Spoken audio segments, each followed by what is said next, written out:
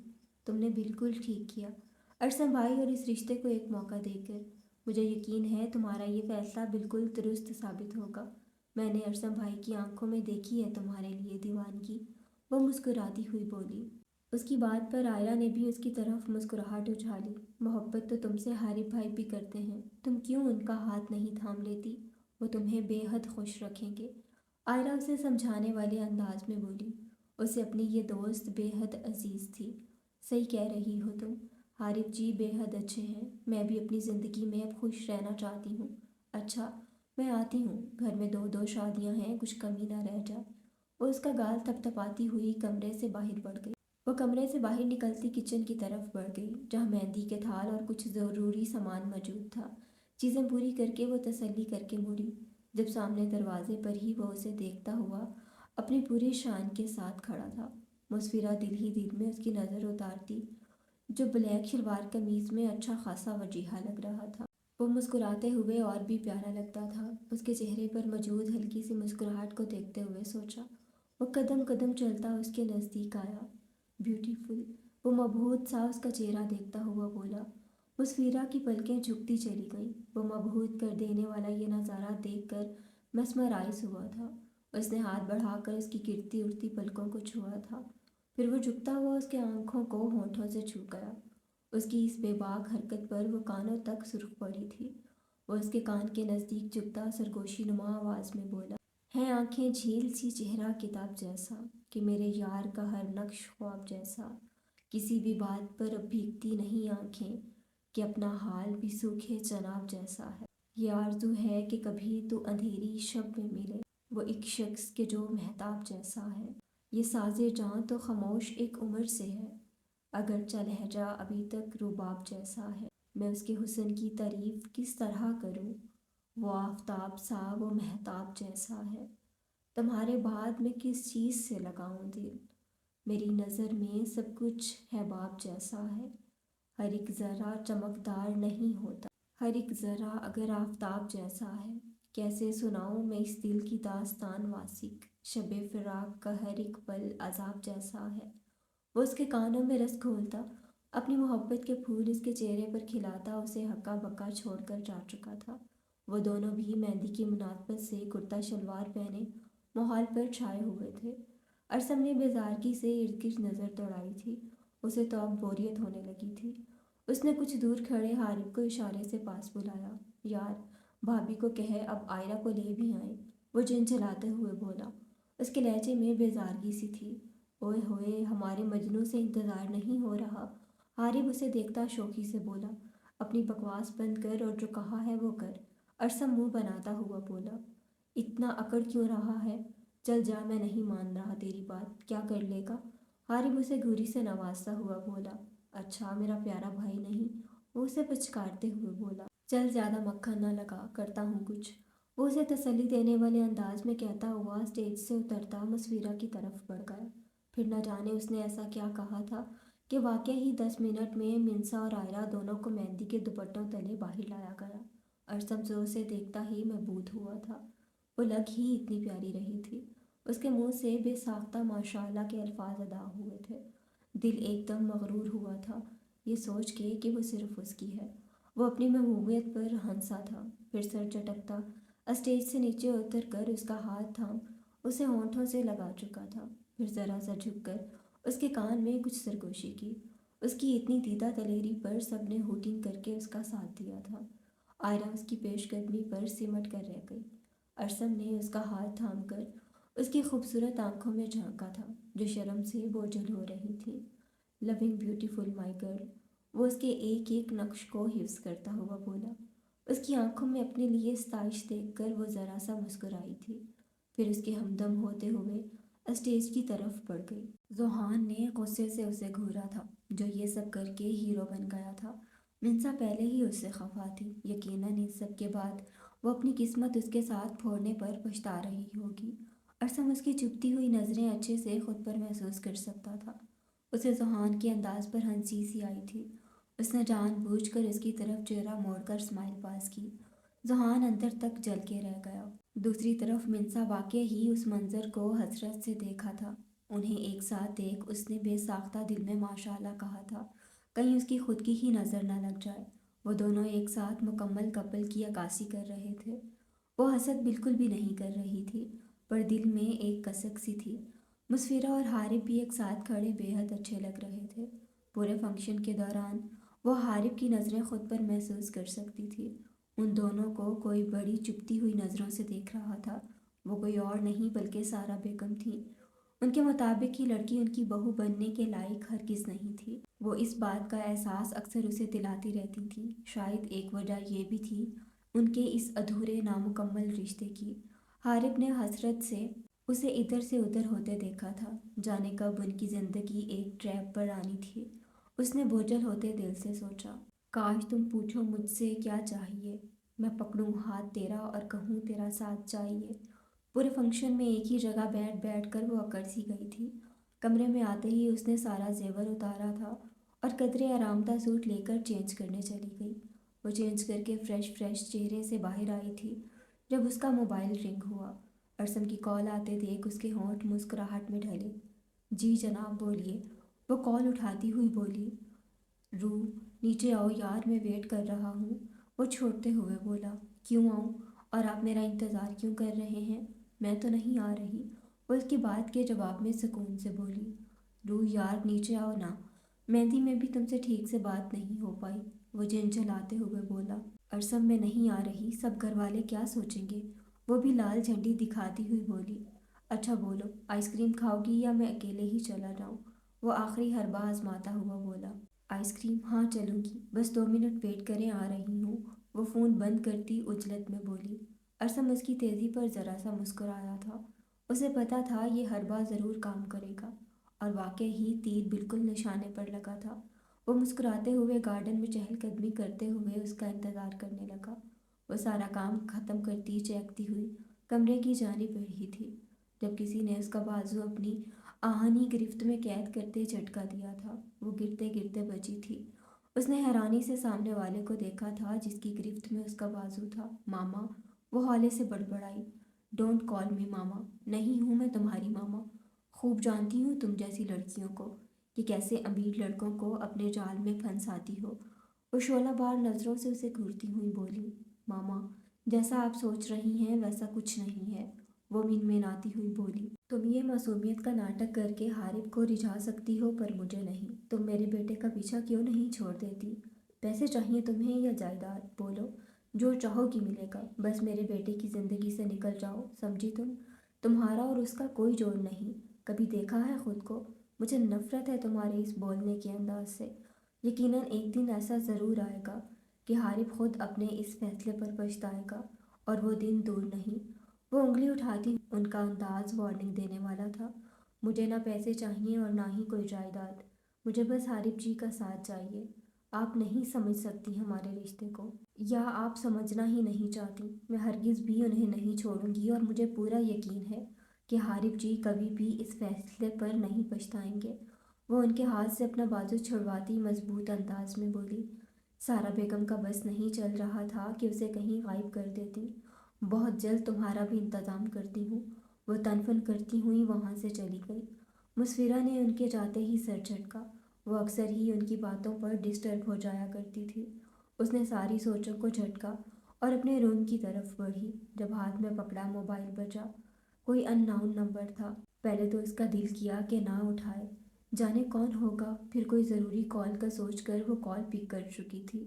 جانے آگے سے کیا بات کہی گئی جسے سن کر اس کے چہرے پر سایہ سا لہرایا۔ دوسری طرف سے کال ختم ہو چکی تھی، مگر وہ تو اپنی جگہ جم سی گئی تھی۔ وہ بوجھل قدموں کے ساتھ تھکی ہاری اپنے کمرے کی طرف بڑھ گئی۔ وہ سب سے چھپ چھپا کر گارڈن میں آئی تھی۔ جب وہ اسے گارڈن میں ہی مل گیا، وہ شاید اسی کا ہی انتظار کر رہا تھا۔ کہاں رہ گئی تھی روح، کب سے انتظار کر رہا تھا۔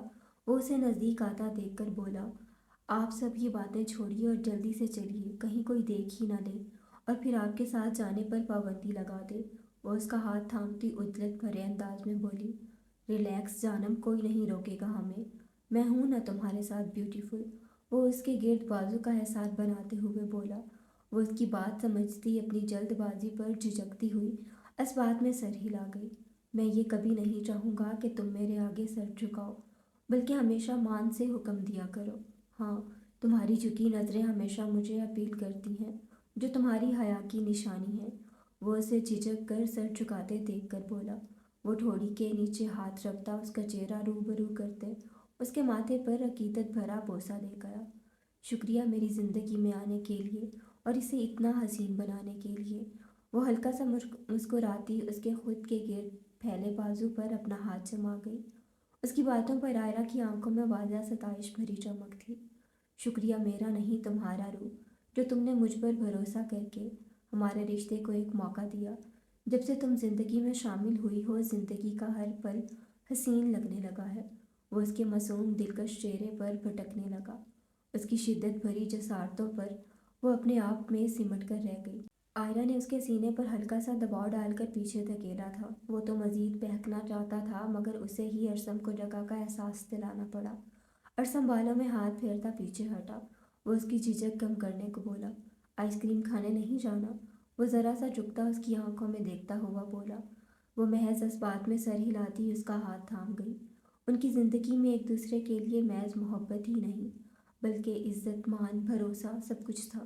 ان کی پلکوں سے شروع ہوئی داستان محبت، جن کا جھکنا بھی قیامت، جن کا اٹھنا بھی قیامت۔ وہ کب سے ایک زاویے پر بیٹھی کبھی اس فون کال کے بارے میں سوچ رہی تھی تو کبھی سارا بیگم کی باتوں کی طرف۔ اس دوران جانے کتنے ہی آنسو بے مول ہو چکے تھے۔ کیا میرا خوشیوں پر کوئی حق نہیں؟